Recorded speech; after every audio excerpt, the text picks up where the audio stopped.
Hello everyone, मैं हूँ हीना और आप देख रहे हैं लीगल परसेप्शन। आज की वीडियो में हम समझने वाले हैं आर्बिट्रेशन से एक और इम्पॉर्टेंट टॉपिक जो है न्यूयॉर्क कन्वेंशन अवार्ड यानी न्यूयॉर्क अभिसमय पंचाट के बारे में। वीडियो इम्पॉर्टेंट है तो लास्ट तक बने रहिएगा।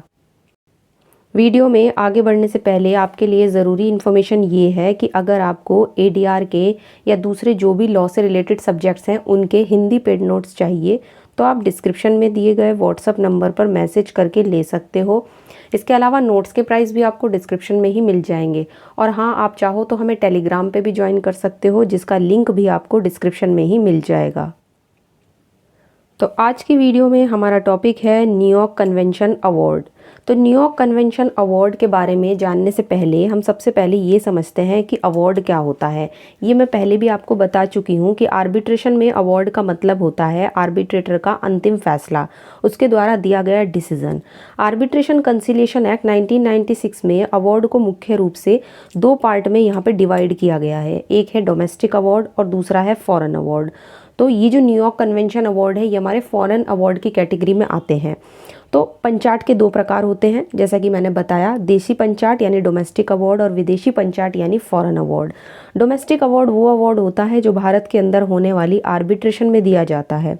इस अवार्ड की जो मुख्य बातें होती हैं वो ये होती हैं कि आर्बिट्रेशन इंडिया में हुआ हो, आर्बिट्रेशन इंडियन आर्बिट्रेशन और कंसिलिएशन एक्ट जो है 1996 के पार्ट 1 के अकॉर्डिंग हो, मतलब इस एक्ट में जो भाग 1 दिया गया है उसके अकॉर्डिंग वो होना चाहिए।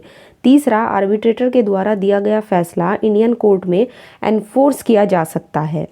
तो यहाँ पे जैसे अगर मैं एग्जांपल लूँ डोमेस्टिक अवार्ड के बारे में, तो जैसे एक दिल्ली की कंपनी और मुंबई की कंपनी के बीच में कॉन्ट्रैक्ट डिस्प्यूट हुआ, उन्हें आर्बिट्रेशन उन्होंने इंडिया में करवाई। अब आर्बिट्रेटर ने फैसला दिया तो ये जो उसका डिसीजन होगा आर्बिट्रेटर का, ये डोमेस्टिक अवार्ड कहलाएगा, ठीक है ना। और यहाँ पर अगर हम इसके सेक्शन के बारे में बात करें तो जो सेक्शन 2 है आर्बिट्रेशन एंड कंसिलिएशन एक्ट का, सेक्शन 2 का 7 नंबर, सब सेक्शन 7 हम इसको कह सकते हैं, वो डोमेस्टिक अवार्ड की यहाँ पे एक तरीके से डेफिनेशन देता है। तो फॉरेन अवार्ड वो अवार्ड होता है जो इंडिया के बाहर हुई आर्बिट्रेशन में दिया गया होता है, ये फॉरेन अवार्ड होता है, और या इंटरनेशनल जो कमर्शियल आर्बिट्रेशन है उससे संबंधित है। तो डोमेस्टिक अवार्ड अलग हो गया और ये जो हमारा फॉरेन अवार्ड है ये अलग टाइप के होते हैं। तो यहाँ पे जो खास बातें हैं इसके बारे में वो ये हैं कि आर्बिट्रेशन इंडिया के बाहर हुई हो, जो अवार्ड है वो न्यूयॉर्क कन्वेंशन 1958 या फिर जेनेवा कन्वेंशन 1927 के अंदर होना चाहिए। तीसरी इंपॉर्टेंट बात यह है कि इसे इंडिया में इन्फोर्स करने के लिए कोर्ट की परमिशन चाहिए होती है। जैसे अगर हम इसका एग्जांपल लें तो इसका एग्जांपल हो सकता है जैसे एक इंडियन कंपनी और यूएसए की कंपनी के बीच में कॉन्ट्रैक्ट हुआ, आर्बिट्रेशन लंदन में हुई, आर्बिट्रेटर ने अवार्ड दिया, तो वो अवार्ड कैसा होगा, अब डोमेस्टिक अवार्ड नहीं होगा, वो होगा फॉरेन अवार्ड। तो ये एक एग्जाम्पल था, ठीक। अब कुछ यहाँ पे इम्पॉर्टेंट चीज़ें ये हैं कि जैसे हमने अवार्ड के टाइप्स हमने देख लिए कि भाई अवार्ड जो होते हैं वो 2 टाइप के होते हैं। अब यहाँ पर जो ज़रूरी चीज़ें होती हैं वो हमें देखनी है कि जो विदेशी पंचाट हैं उसके आवश्यक तत्व क्या होते हैं। मतलब कौन से अवार्ड को आप कहोगे कि ये जो है ये फॉरेन अवार्ड है, उसमें क्या असेंशियल्स होते हैं, ठीक। तो इसको भी जानना हमारे लिए ज़रूरी है। साथ ही ये भी जानना ज़रूरी है कि जो फॉरेन आर्बिट्रल अवार्ड होते हैं वो आर्बिट्रेशन कंसिलिएशन एक्ट 1996 के पार्ट 2 से कवर होते हैं, और जो सेक्शन 44 से लेके 52 तक के प्रोविजंस हैं वो न्यूयॉर्क कन्वेंशन जो हमारा है उस पर आधारित हैं। तो ये फॉरेन अवार्ड की कैटेगरी में आते हैं। यहाँ पे कुछ ज़रूरी चीज़ें हैं, अगर किसी भी अवार्ड को हम फॉरेन अवार्ड कहते हैं उसके लिए हमें ये केस लॉ देखना होगा, सिराजुद्दीन बनाम माइकल गोल्डेंस 1960 का। यहाँ पर इस केस में ये बताया गया था कि जो फॉरेन आर्बिट्रेशन होता है, जो विदेशी माध्यस्थम होता है, उसकी व्याख्या की गई, उसको इंटरप्रेट किया गया और कहा गया कि किस आर्बिट्रेशन को हम फॉरेन आर्बिट्रेशन कहेंगे। तो उसमें काफ़ी सारी चीज़ें बताई गई। जैसे सबसे पहले, अगर कोई आर्बिट्रेशन फॉरेन कंट्री में हुआ है तो उसको हम फॉरेन आर्बिट्रेशन कहेंगे और उसमें जो भी अवार्ड आता है वो फॉरेन अवार्ड कहलाएगा। सबसे पहली चीज़ कि जगह, जो स्थान होना चाहिए वो फॉरेन का हो, इंडिया के बाहर हो। दूसरा, विदेशी मध्यस्थों के द्वारा वो किया गया हो, मतलब जो आर्बिट्रेटर हों वो फॉरेनर होने चाहिए, है ना, दूसरी चीज़। तीसरा, जिसके प्रति विदेशी विधि लागू की गई हो, मतलब जो लॉ है वो फॉरेन लॉज उसमें उस आर्बिट्रेशन में अप्लाइज होनी चाहिए। तो फॉरेन लॉ का अप्लाई होना, आर्बिट्रेटर का फॉरेनर होना, और जो फॉरेन कंट्री है उसमें वो हुआ हो आर्बिट्रेशन, तो ये चीज़ें जो क्या कहलाएंगी, ये चीज़ें यहाँ पे कहलाएंगी कि हाँ भाई ये फॉरेन आर्बिट्रेशन है, ठीक है ना। और इसके साथ ही एक चीज़ और है कि जिसमें एक पार्टी जो है वो विदेशी नागरिक हो, फॉरेन सिटीज़न हो, तो भी वो यहाँ पे फॉरेन आर्बिट्रेशन कहा जाएगा। ठीक, तो यहाँ पे जितने भी सारे एसेंशियल हैं, अगर सारी चीज़ें यहाँ पे फॉरेन की मिली हुई हैं तो इसको कहेंगे कि फॉरेन आर्बिट्रेशन है। और कोर्ट ने इस केस में कहा कि हाँ, अगर किसी भी आर्बिट्रेशन में ये सारी चीज़ें हैं तो उसको हम विदेशी माध्यस्थम यानी फॉरेन आर्बिट्रेशन कहेंगे। ठीक, यहाँ पे ये केस लॉ थोड़ा इसलिए ज़्यादा इम्पॉर्टेंट था क्योंकि इसमें जो है असेंशियल्स बताए गए थे फॉरेन आर्बिट्रेशन के। ठीक, इसके बाद आता है नेक्स्ट केस लॉ NTPC बनाम सिंगर कंपनी 1993। इस मामले में सुप्रीम कोर्ट ने फॉरेन अवार्ड की व्याख्या की। इस मामले में एक आर्बिट्रेशन जो इंडियन लॉ में किया गया था उस पर इंटरिम अवार्ड यानी अंतरिम पंचाट लंदन में दिया गया था।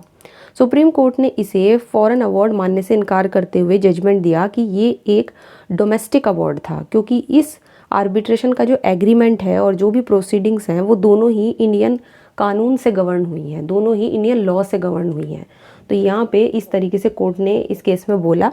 और दोनों ही केस जो हैं वो इम्पॉर्टेंट है क्योंकि देखो दोनों के दोनों ही फॉरेन आर्बिट्रेशन और फॉरेन अवार्ड की बात करते हैं। इसके बाद आता है न्यूयॉर्क अभिसमय, यानी कि जो न्यूयॉर्क कन्वेंशन है वो क्या है। तो सबसे पहले न्यूयॉर्क कन्वेंशन समझेंगे, फिर न्यूयॉर्क कन्वेंशन अवार्ड्स के बारे में। तो न्यूयॉर्क कन्वेंशन अवार्ड का सबसे पहले ये समझो कि इससे पहले इसका कन्वेंशन होता क्या है। तो न्यूयॉर्क कन्वेंशन 1958 में एक इंटरनेशनल ट्रीटी है जिसका पूरा नाम है convention on the recognition and enforcement of foreign arbitral award. तो ये एक अंतर्राष्ट्रीय संधि है। न्यूयॉर्क कन्वेंशन 1958 में हुई थी। इसका पर्पज़ ये है कि अगर किसी भी देश में आर्बिट्रेशन अवार्ड दिया गया है तो उसे दूसरे सदस्य देशों में भी मान्यता और लागू किया जा सके, उसको मान्यता मिल सके दूसरी कंट्री में और वहाँ पे उसको लागू किया जा सके। अब न्यूयॉर्क कन्वेंशन अवार्ड क्या होता है। तो जब किसी भी इंटरनेशनल कमर्शियल डिस्प्यूट को आर्बिट्रेशन से सुलझाया जाता है और उसका अवार्ड किसी ऐसे देश में दिया जाता है जो न्यूयॉर्क कन्वेंशन का सदस्य है, उसका मेंबर है, तो उसे न्यूयॉर्क कन्वेंशन अवार्ड कहा जाता है। तो यहाँ पर ये चीज़ समझ आ गई होगी कि जब मान लो कोई भी अंतर्राष्ट्रीय जो भी कमर्शियल वाणिज्यिक विवाद है उसको आर्बिट्रेशन से सुलझाया जा रहा हो और उसका अवार्ड किसी ऐसी कंट्री में दिया जा रहा है जो न्यूयॉर्क कन्वेंशन का मेंबर है, तो उसको कहेंगे हम कि ये न्यूयॉर्क कन्वेंशन अवार्ड है। ठीक, जैसे एग्जाम्पल हो सकता है, मान लो एक इंडियन कंपनी और यूके कंपनी के बीच में कॉन्ट्रैक्ट डिस्प्यूट है, उन्होंने आर्बिट्रेशन लंदन में करवाई, आर्बिट्रेटर ने अवार्ड दे दिया। अब अगर उस अवार्ड को इंडिया में इन्फोर्स करना है तो ये न्यूयॉर्क कन्वेंशन अवार्ड माना जाएगा। ठीक, तो यहाँ पर हमें ध्यान रखना है। और अब हम इसके सेक्शंस देखेंगे क्योंकि देखो जब हम आर्बिट्रेशन एंड कंसिलिएशन एक्ट 1996 पढ़ते हैं तो उसमें जो सेक्शन 44 से लेके 52 तक के सेक्शंस हैं वो सारे के सारे हमारे न्यूयॉर्क कन्वेंशन से ही डील करते हैं कि न्यूयॉर्क कन्वेंशन अवार्ड जो है उसके क्या क्या प्रोविज़न है वो यहाँ पर दिए गए हैं। तो इंडिया में ये जो एक्ट है इस चीज़ को गवर्न करता है। बात कर लेते हैं सबसे पहले सेक्शन 44 की, जो परिभाषा बताता है विदेशी पंचाट की, कि विदेशी पंचाट होता क्या है। तो सबसे पहले तो हमें इसी चीज़ को पढ़ना है। तो सेक्शन 44 के हिसाब से फॉरेन अवार्ड वह आर्बिट्रेशन अवार्ड है जो देखो कमर्शियल डिस्प्यूट से संबंधित हो। तो जिन व्यक्तियों के बीच में कानूनी संबंधों से उत्पन्न होने वाली मत भिन्नताओं पर वोट, चाहे वो कॉन्ट्रैक्चुअल हो या ना हो, जिसे 11 अक्टूबर 1961 को या इसके बाद इंडिया में जो भी लागू विधि है उसमें जिसको कमर्शियल माना गया हो।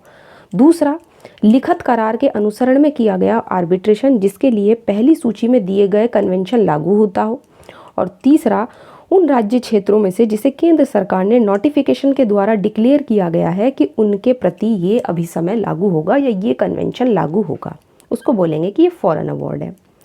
यहाँ पे इसको समझने के लिए ये ज़रूरी है कि हमें 2 से 3 पॉइंट याद रखने हैं। जैसे सबसे पहला है कि जो भी डिस्प्यूट है वो कमर्शियल डिस्प्यूट होना चाहिए। तो अवार्ड ऐसे लीगल रिलेशनशिप से उत्पन्न होना चाहिए जिसे इंडियन लॉ के हिसाब से कमर्शियल माना जाता है। ठीक है ना, जैसे इंटरनेशनल ट्रेड कॉन्ट्रैक्ट हो गया, इंपोर्ट एक्सपोर्ट का कोई डिस्प्यूट हो गया, बिजनेस एग्रीमेंट का कोई डिस्प्यूट हो गया, तो वो सब। सेकंड चीज़ जो यहाँ पे लिखित करार की बात हुई है, इसका मतलब ये है कि रिटिन आर्बिट्रेशन एग्रीमेंट के आधार पर दिया गया हो। अवार्ड एक मतलब ऐसे एग्रीमेंट के आधार पर हो जो रिटिन आर्बिट्रेशन में दिया गया होना चाहिए, यानी पार्टीज़ ने पहले से ही लिखित रूप में तय किया हो कि डिस्प्यूट होने पर आर्बिट्रेशन होगा। तीसरा, न्यूयॉर्क कन्वेंशन लागू होने वाले देश में दिया गया हो। अवार्ड उस देश में दिया गया होना चाहिए जहाँ पे न्यूयॉर्क कन्वेंशन 1958 का मेंबर है। ठीक। तीसरी चीज़ ये थी कि जो सेंट्रल गवर्नमेंट है उनके द्वारा नोटिफाइड कंट्री होनी चाहिए। तो उस देश को सेंट्रल गवर्नमेंट जो हमारी सेंट्रल गवर्नमेंट है उसने ऑफिशियल गैजेट में नोटिफाई किया गया होना चाहिए कि वो न्यूयॉर्क कन्वेंशन कंट्री है। तो यहाँ पे ये सारी चीज़ें हैं। अगर सरल शब्दों में बात करें तो कमर्शियल डिस्प्यूट से मामला जुड़ा हुआ होना चाहिए, जो भी आर्बिट्रेशन अवार्ड है। रिटिन आर्बिट्रेशन एग्रीमेंट पर आधारित होना चाहिए, न्यूयॉर्क कन्वेंशन कंट्री में दिया गया हो और उस कंट्री को यहाँ की मतलब जो हमारी सेंट्रल गवर्नमेंट है उसने नोटिफाई किया हो, तो उसे हम foreign award New York convention award कहेंगे। ठीक, तो यहाँ तक की चीज़ें क्लियर हुई। अब बात कर लेते हैं नेक्स्ट सेक्शन की। ये कह रहा है मध्यस्थम के पक्षकारों को निर्देशित करने के लिए न्यायिक अधिकारियों की शक्ति। इसमें बस हम ये समझ लेते हैं सिंपल वर्ड्स में कि ये सेक्शन कहना क्या चाह रहा है। तो ये जुडिशियल अथॉरिटी की जो पावर है उसको रेफ़र करने की बात कर रहा है। ये यहाँ पे इम्पॉर्टेंट बात ये है कि अगर किसी भी मामले में दो पार्टीज़ के बीच में कोई आर्बिट्रेशन एग्रीमेंट है और उस एग्रीमेंट के अकॉर्डिंग डिस्प्यूट आर्बिट्रेशन से सुलझाया जाना चाहिए तो कोर्ट उस मामले को आर्बिट्रेशन के लिए भेज सकती है। लेकिन कोर्ट पहले ये देखेगी कि आर्बिट्रेशन एग्रीमेंट नल और वॉइड, मतलब शून्य और अकृत तो नहीं है, मतलब इलीगल तो नहीं है, इनवैलिड तो नहीं है। सेकंड, प्रभावहीन तो नहीं है, मतलब इनऑपरेटिव तो नहीं है। Third, incapable of being performed, लागू करने योग्य तो नहीं है भी या नहीं। तो ये सारी चीज़ें यहाँ पे देखी जाएगी। अगर ऐसा कुछ नहीं है तो कोर्ट को पार्टीज़ को आर्बिट्रेशन के लिए रेफ़र करना होगा। ठीक, सिंपल वर्ड्स में अगर कहूँ तो अगर किसी कॉन्ट्रैक्ट में आर्बिट्रेशन क्लॉज है और डिस्प्यूट कोर्ट में आ जाता है तो कोर्ट पहले ये देखेगी कि आर्बिट्रेशन क्लॉज वैलिड है या नहीं। अगर वैलिड है तो कोर्ट खुद फैसला यहाँ पे नहीं करेगी बल्कि मामला आर्बिट्रेशन को भेज देगी। ठीक, तो ये था सेक्शन नंबर 45। नेक्स्ट आता है सेक्शन नंबर 46 जो कहता है कि जो फॉरेन अवार्ड होते हैं वो कब आबद्धकर होते हैं, मतलब कब वो बाइंडिंग है। तो सेक्शन 46 कहता है कि न्यूयॉर्क कन्वेंशन के अंतर्गत जो भी फॉरेन आर्बिट्रल अवार्ड है वो बाइंडिंग होता है, बाध्यकारी होता है, उसे इंडिया में इन्फोर्स किया जा सकता है। ठीक, यहाँ पर इसका मेन जो मीनिंग है वो यही है कि फॉरेन अवार्ड बाइंडिंग होता है अगर किसी भी विदेशी आर्बिट्रल ट्रिब्यूनल ने अवार्ड दिया है जो वह न्यूयॉर्क कन्वेंशन के तहत फॉरेन अवार्ड है, तो वह अवार्ड पार्टीज़ पर बाइंडिंग होगा और उसको इंडिया में इन्फोर्स किया जा सकता है। यहाँ पर ये सारी चीज़ें दी गई हैं। उसको लीगल प्रोसीडिंग में भी यूज़ किया जा सकता है। कोई यहाँ पे अगर लीगल प्रोसीडिंग्स है या उसमें कोई डिक्री नहीं सॉरी बल्कि डिफेंस की बात हो रही है, सेट ऑफ की बात हो रही है, मतलब जैसे यहाँ पे मुजरे की बात हो रही है, प्रतिरक्षा की बात हो रही है, तो यहाँ पे या फिर कोई अदर पर्पज़ है तो उसके लिए भी उसको इस्तेमाल किया जा सकता है। एग्जाम्पल सुनो, जैसे एक इंडियन कंपनी और यूएस कंपनी के बीच में कॉन्ट्रैक्ट का डिस्प्यूट है, आर्बिट्रेशन न्यूयॉर्क में हुई। आर्बिट्रेटर ने यहाँ पे क्या किया, अवार्ड दे दिया और इंडियन कंपनी को 10 लाख रुपए देने होंगे। आर्बिट्रेटर ने कहा कि अब इंडियन कंपनी को 10 लाख रुपए चुकाने हैं। अब यूएस कंपनी उस अवार्ड को इंडिया की कोर्ट में इन्फोर्स करा सकती है। सेक्शन 46 के अकॉर्डिंग वो अवार्ड जो होगा वो बाइंडिंग माना जाएगा, उसे कोर्ट में प्रूफ के रूप में भी इस्तेमाल किया जा सकता है। तो यहाँ पे ये सारी चीज़ें बताई गई हैं। नेक्स्ट है सेक्शन नंबर 47 जो एविडेंस की बात करता है और साक्ष्य से संबंधित है। इसमें बताया गया है कि जब कोई फॉरेन आर्बिट्रल अवार्ड को इंडिया की कोर्ट में इन्फोर्स कराना चाहता है कोई, तो उसे कोर्ट में कुछ ज़रूरी डॉक्यूमेंट्स देने पड़ते हैं। तो क्या क्या डॉक्यूमेंट हैं वो सारी चीज़ें यहाँ पे दी गई हैं। जैसे सबसे पहले जिस व्यक्ति को अवार्ड लागू कराना है उसे कोर्ट में ये सारे डॉक्यूमेंट देने होंगे, जैसे मूल पंचाट, मतलब जो ओरिजिनल अवार्ड है या उसकी जो भी ड्यूली ऑथेंटिकेटेड कॉपी है, उसकी प्रतिलिपि है, वो यहाँ पर देनी होगी। उसकी प्रॉपरली सर्टिफाइड कॉपी यहाँ पे देनी होगी, जो भी प्रॉपरली सर्टिफाइड कॉपी है। और यहाँ पे ऐसे साक्ष्य जो साबित करने के लिए ज़रूरी हो कि भाई जो अवार्ड है वो एक फ़ॉरेन अवार्ड है। तो तीसरी चीज़ यहाँ पर ये भी यहाँ पे देनी होगी। तो मतलब वो सारे एविडेंसेस जो इस चीज़ को प्रूफ कर दे कि हाँ ये जो अवार्ड है वो एक फ़ॉरेन अवार्ड है। तो ये सारी चीज़ें यहाँ पे बताई गई हैं। इसके बाद अगर पेश किया जाने वाला अवार्ड या कोई भी एग्रीमेंट है वो अगर फ़ॉरेन लैंग्वेज में है, विदेशी भाषा में है, तो क्या होगा, मतलब अगर यहाँ पे ये बताया गया है कि अगर अवार्ड या एग्रीमेंट इंग्लिश में नहीं है तो फिर उसका क्या होगा, उसका इंग्लिश ट्रांसलेशन कोर्ट में देना होगा। ट्रांसलेशन जो है वो ऑफिशियली सर्टिफाइड होना चाहिए, मतलब किसी भी डिप्लोमेटिक एजेंट या कोई भी ट्रांसलेटर है उनके द्वारा। तो यहाँ पे वो सारी चीज़ें बताई गई हैं। लिखा है ना कि कूटनीतिज्ञ, डिप्लोमेटिक कोई एजेंट है या फिर कोई कौंसली एजेंट है तो उनके द्वारा यहाँ पे वो सब चीज़ें होनी चाहिए, उनके द्वारा यहाँ पे ऑफिशियली यहाँ पे सर्टिफाइड ये सब चीज़ें होनी चाहिए। और यहाँ पे बताया गया है कि न्यायालय में पंचाट की विषय वस्तु पर मूल अधिकारिता रखने वाला जो हाई कोर्ट है, अगर वो वाद की विषय वस्तु होती और अन्य मामलों में यहाँ पर वो उसके अधीनस्थ न्यायालयों के डिक्री के खिलाफ अन्य मतलब क्या होगा कि यहाँ पे खिलाफ सुनने की, अपील सुनने की अधिकारिता है। तो जितने भी यहाँ पे चीज़ें बताई गई हैं, चाहे वो एविडेंस से रिलेटेड हो या फिर हमारा फॉरेन अवार्ड की डेफिनेशन हो, कुछ इंपॉर्टेंट पॉइंट्स हैं। और सेक्शन 44 से लेके 52 तक के जो प्रोविज़न है वो न्यूयॉर्क कन्वेंशन अवार्ड से ही डील करते हैं, इसलिए हम एक एक करके इनको देख रहे हैं। सेक्शन 48 बात करता है विदेशी पंचाटों के प्रवर्तन के लिए शर्तें। मतलब यहाँ पे कुछ ग्राउंड्स बताए गए हैं। क्या ग्राउंड्स बताए गए हैं कि फॉरेन अवार्ड की, यानी जो भी हमारा न्यूयॉर्क कन्वेंशन अवार्ड है उसकी इन्फोर्समेंट से इनकार करने के कुछ ग्राउंड्स बताता है ये सेक्शन। सरल शब्दों में अगर बात करें तो जब किसी भी फॉरेन आर्बिट्रल अवार्ड को इंडिया में लागू करने के लिए कोर्ट में लाया जाता है तो सेक्शन 48 बताता है कि कौन सी ऐसी कंडीशंस हैं जिसमें कोर्ट एनफोर्समेंट से मना कर सकती है। अब इसके अलग अलग ग्राउंड्स दिए गए हैं। ठीक, तो विदेशी पंचाट के परिवर्तन की उस पक्षकार के अनुरोध पर यहाँ पे नामंजूर किया जा सकता है। मतलब अगर पार्टी रिक्वेस्ट करती है जिसके खिलाफ इसका आह्वान किया गया है, ये केवल तभी होगा जब अगर पक्षकार कोर्ट के सामने ये प्रमाण करे। अब यहाँ पे दो तरह के ग्राउंड्स दिए गए हैं। एक तो पार्टी को साबित करने वाले ग्राउंड्स हैं, पार्टी साबित करेगी। दूसरा कोर्ट के द्वारा खुद देखे जाने वाले ग्राउंड्स दिए गए हैं आगे। लेकिन हम पहले पार्टी के द्वारा क्या साबित करने हैं ग्राउंड्स, वो हम देखेंगे। जैसे अगर जिस पार्टी के खिलाफ अवार्ड दिया गया है तो वो कोर्ट में ये साबित करे कि कोर्ट जो है एनफोर्समेंट से मना करते। सबसे पहला इनकैपेसिटी की यहाँ पे बात हो रही है, असक्षमता की बात हो रही है। अगर आर्बिट्रेशन एग्रीमेंट करते समय कोई पार्टी लीगल कैपेसिटी में नहीं थी, जैसे कि कोई भी पार्टी माइनर है, नाबालिग है या मानसिक रूप से असमर्थ है ना, कोई व्यक्ति अनसाउंड माइंड का है, इस तरीके से। दूसरा, जिस पार्टी के खिलाफ पंचाट का आह्वान किया गया है या आर्बिट्रेटर की नियुक्ति की गई है उन्हें उचित नोटिस नहीं दिया गया। तो अगर नोटिस नहीं दिया गया, पार्टी को प्रॉपर नोटिस नहीं मिला है, तो यहाँ पर भी उस चीज़ का एक ग्राउंड बन जाएगा कि उसको इन्फोर्समेंट कराने से रोका जा सकता है।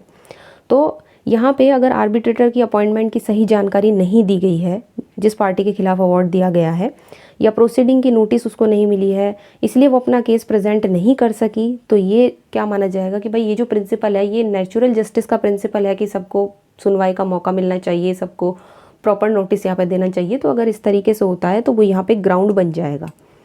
नेक्स्ट आता है पंचाट ऐसे मतभेद से संबंधित है जो माध्यस्थम को प्रस्तुतिकरण की शर्तों के अंदर नहीं है। उसमें ऐसे मामलों में विनिश्चय शामिल है जो माध्यस्थम के प्रस्तुतिकरण की व्याप्ति से परे हैं।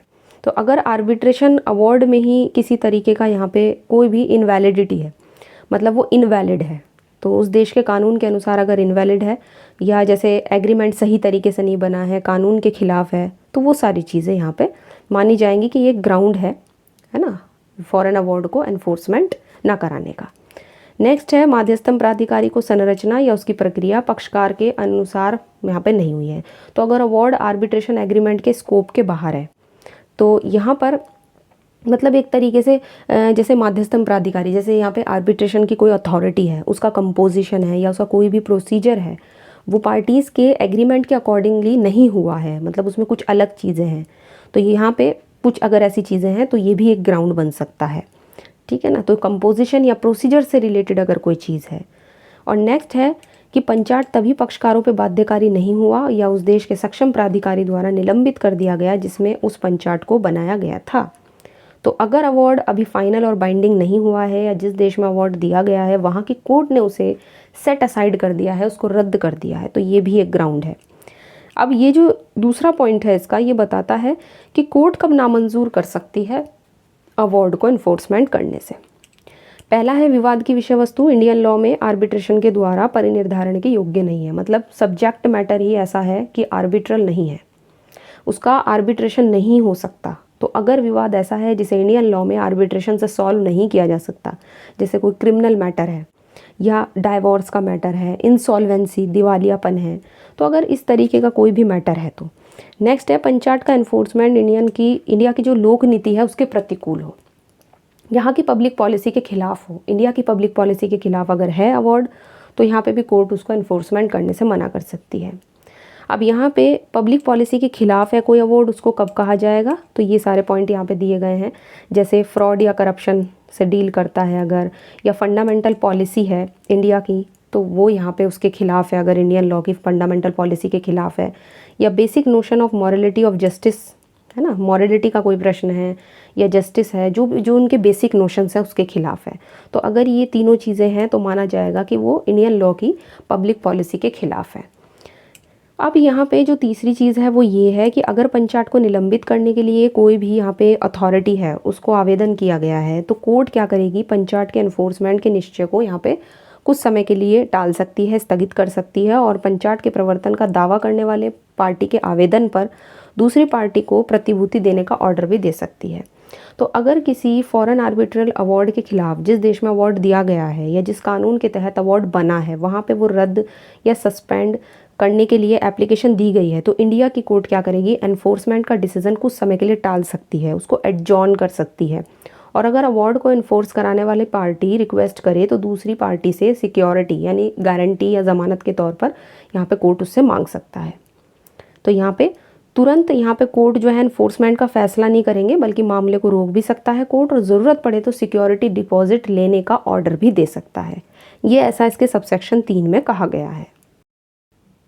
इसके बाद आता है सेक्शन नंबर 49 जो बात करती है विदेशी पंचायतों का प्रवर्तन, यानी कि जब कोर्ट इस बात से संतुष्ट हो जाती है कि फॉरेन अवार्ड इन्फोर्स करने योग्य है तो कोर्ट उसी तरह से उसको लागू करेगी जैसे कोर्ट की डिक्री यहाँ पर लागू होती है, मतलब उसको कोर्ट की डिक्री की तरह से माना जाएगा। जैसे सरल शब्दों में अगर कहें तो पहले पार्टी कोर्ट में फॉरेन अवार्ड की इन्फोर्समेंट के लिए एप्लीकेशन देती है। कोर्ट क्या करती है, सेक्शन 48 के ग्राउंड्स देखकर तय करती है कि अवार्ड इन्फोर्स किया जा सकता है या नहीं। अगर कोर्ट को लगता है कि अवार्ड सही है और इन्फोर्स हो सकता है, तभी कोर्ट सेक्शन नंबर 49 के तहत अवार्ड जो है वो कोर्ट की डिक्री बन जाता है। इसके बाद उस अवार्ड को एग्जीक्यूशन प्रोसीडिंग्स के जरिए लागू किया जा सकता है, जैसे किसी सिविल कोर्ट की डिक्री लागू की जाती है। ठीक, तो ये सेक्शन हमें ये सारी चीज़ें बताता है। नेक्स्ट आता है सेक्शन नंबर 50 जो कहता है अपील योग्य आदेश। सेक्शन 50 हमें बताता है कि फॉरेन अवार्ड जो होते हैं, जिसमें हम अभी न्यूयॉर्क कन्वेंशन अवार्ड की बात कर रहे हैं, इन मामलों में कौन कौन से ऑर्डर के खिलाफ अपील की जा सकती है। तो किन ऑर्डर के खिलाफ अपील होगी, तो अपील की जा सकती है जब कोर्ट सेक्शन 45 के तहत आर्बिट्रेशन में रेफ़र करने से मना कर दे, यानी कोर्ट कहे कि डिस्प्यूट आर्बिट्रेशन में नहीं जाएगा।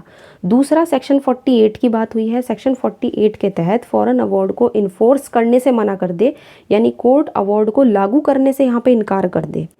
तो ऐसी स्थिति में जो अपील होगी वो कहाँ पर होगी, हाई कोर्ट में की जाती है। अपील पारित किए गए आदेश के खिलाफ दूसरी अपील नहीं होती है, ये इसमें बताया गया है कि यहाँ पे सेकंड अपील अलाउड नहीं है। एक बार अपील की, उस पर जो डिसीजन आया वो मानना होगा, सेकंड अपील यहाँ पे अलाउड नहीं होती है। लेकिन यहाँ पे एक चीज़ दी गई है कि सुप्रीम कोर्ट में स्पेशल लीव पिटिशन है ना, वो यहाँ पे दायर की जा सकती है, विशेष इजाज़त से अपील जिसको कहते हैं। तो स्पेशल लीव पिटिशन यहाँ पे दायर की जा सकती है। तो हाई कोर्ट के बाद सीधी दूसरी अपील नहीं करेंगे, लेकिन सुप्रीम कोर्ट में यहाँ पे अपील की जा सकती है। अब आता है सेक्शन नंबर 51 जो बात करता है सेविंग्स की। सेविंग क्लॉज यहाँ पे दिया गया है और ये बताता है कि न्यूयॉर्क कन्वेंशन अवार्ड के जो प्रोविजंस हैं, जो हमने 44 से लेके 50 तक के जो अभी तक पढ़े हैं, वो दूसरे इंटरनेशनल एग्रीमेंट्स को प्रभावित नहीं करेंगे।